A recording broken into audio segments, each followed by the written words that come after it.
30 जून 1908 को साइबेरिया के वीरान जंगलों में एक जोरदार धमाका हुआ और यह धमाका वर्ल्ड वॉर 2 के दौरान जापान के हिरोशिमा और नागासाकी में गिराए गए एटॉमिक बॉम्ब से 100 गुना ज्यादा शक्तिशाली था, जिसने हरे भरे जंगल के 2150 स्क्वायर किलोमीटर के हिस्से को पूरी तरीके से समतल कर दिया था, मानो जैसे उस वीरान जंगल के बीचों बीच किसी ने बुलडोजर चला दिया हो। जो एक बड़ा रहस्य बना हुआ है कि यह विनाशकारी धमाका कैसे और क्यों हुआ।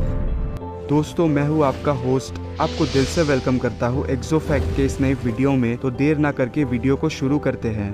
30 जून 1908 को रशिया के स्थानीय समय के अनुसार लगभग 7:17 पर साइबेरिया में स्थित बिकाल झील के उत्तर पश्चिमी पहाड़ियों में रहने वाले स्थानीय लोगों ने आसमान में एक नीले रंग की रोशनी को देखा, जो लगभग सूरज की तरह चमक रही थी, और वो रोशनी अचानक से दो हिस्सों में बंटकर गायब हो गई, जिसके 10 मिनट बाद पोटकामेनिया टुंगुस्का नदी के पास वीरान जंगलों में एक जोरदार धमाका हुआ। और इस धमाके के कुछ सेकंड बाद उससे निकली एक शॉकवेव ने कई लोगों को कुछ समय तक बहरा कर दिया और कई किलोमीटर दूर तक घरों के शीशे तोड़ दिए। ये शॉकवेव आसपास के इलाके में लगभग 5 मैग्नीट्यूड के भूकंप के बराबर था, जिसे रशिया के साथ साथ Germany, Denmark, Croatia, United kingdom तक महसूस किया गया था। मगर इतनी बड़ी घटना होने के बावजूद भी सोवियत गवर्नमेंट आज के रशिया ने इस घटना की जांच पर कोई ठोस कदम नहीं उठाया, जिसके वजह से ये घटना लोगों के बीच बस एक कहानी बनकर रह गई। लेकिन 1921 में सोवियत साइंस एकेडमी द्वारा की जा रही टुंगुस्का नदी के सर्वे के दौरान टीम को लीड कर रहे रशियन मिनरोलॉजिस्ट लियोनिद कुलिक को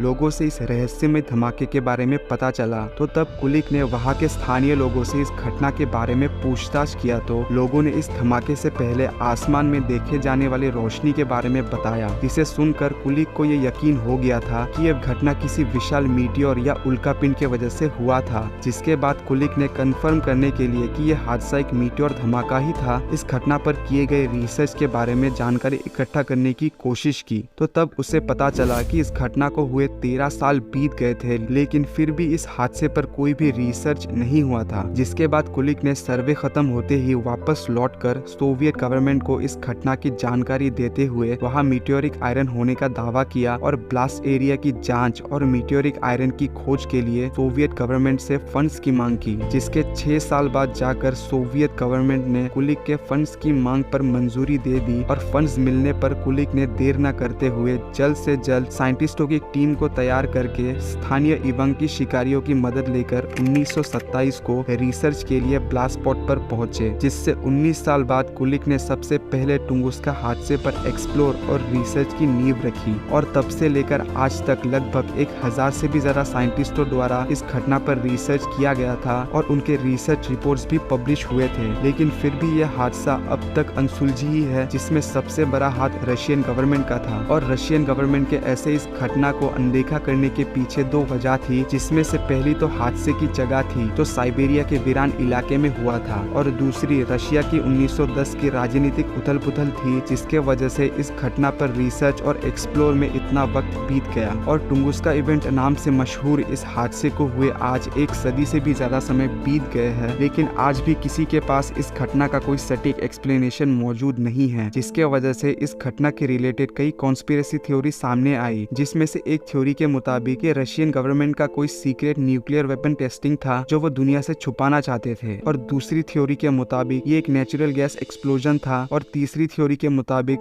ये किसी ब्लैक होल के अर्थ के सामने से गुजरने के वजह से हो सकता था। लेकिन इन सभी थ्योरीज में से कोई भी थ्योरी इस घटना के पीछे क्या जिम्मेदार था, इस सवाल का कोई सटीक जवाब नहीं दे सकती थे। मगर साइंटिस्टों द्वारा एस्ट्रॉइड वाली थ्योरी को सबसे व्यापक रूप से स्वीकार किया जाता है, क्योंकि ये थ्योरी सबसे ज्यादा घटना से मेल खाती है। और हम अगर हादसे पर हुए रिसर्च के बारे में ध्यान से देखें, तो जब लियोनिड और उसकी टीम ब्लास्ट वाली जगह तक पहुंची, तो वहां उन्होंने जंगल का कुछ ऐसा नजारा देखा जहां जंगल का 2150 स्क्वायर किलोमीटर से भी बड़ा हिस्सा पूरी तरीके से फ्लैट हो चुका था, और आसपास के 80 मिलियन पेड़ ब्लास्ट स्पॉट के ऑपोजिट डायरेक्शन में गिरे हुए थे, और बीच के हिस्से में मौजूद पेड़ों की पत्तियां और डालियां जल गई थी, जो ऐसे खंबे की तरह लग रही थी। जिसके बाद रिसर्च के दौरान लियोनिद को वहाँ कई पॉटहोल्स मिले जो 10 से लेकर 50 मीटर तक चौड़े थे, जिन्हें पहले साइंटिस्टों ने मीटियोर क्रेटर समझ लिया था। मगर बाद में जब उन गड्ढों की खुदाई की गई तो तब पता चला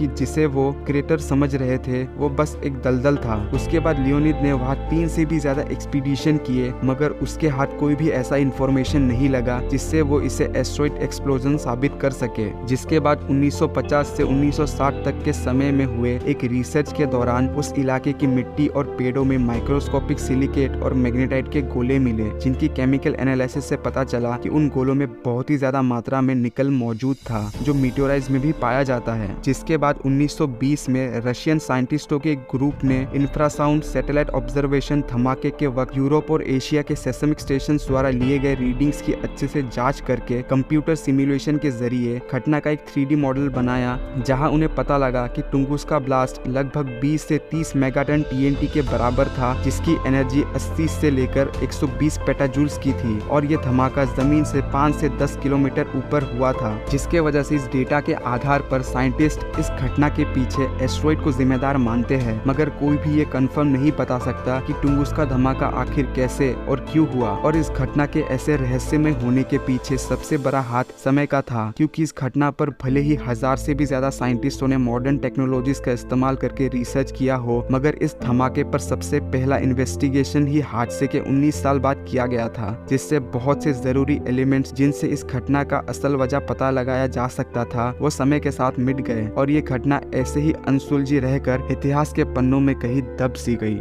और अगर आप इस वीडियो को यहाँ तक देख रहे हैं तो जाने से पहले प्लीज वीडियो को लाइक और चैनल को सब्सक्राइब कर दीजिए, जिससे आपको ऐसे ही वीडियोस देखने को मिलेगा। तो फिर मिलते हैं ऐसे ही किसी वीडियो में, तब तक के लिए बाय।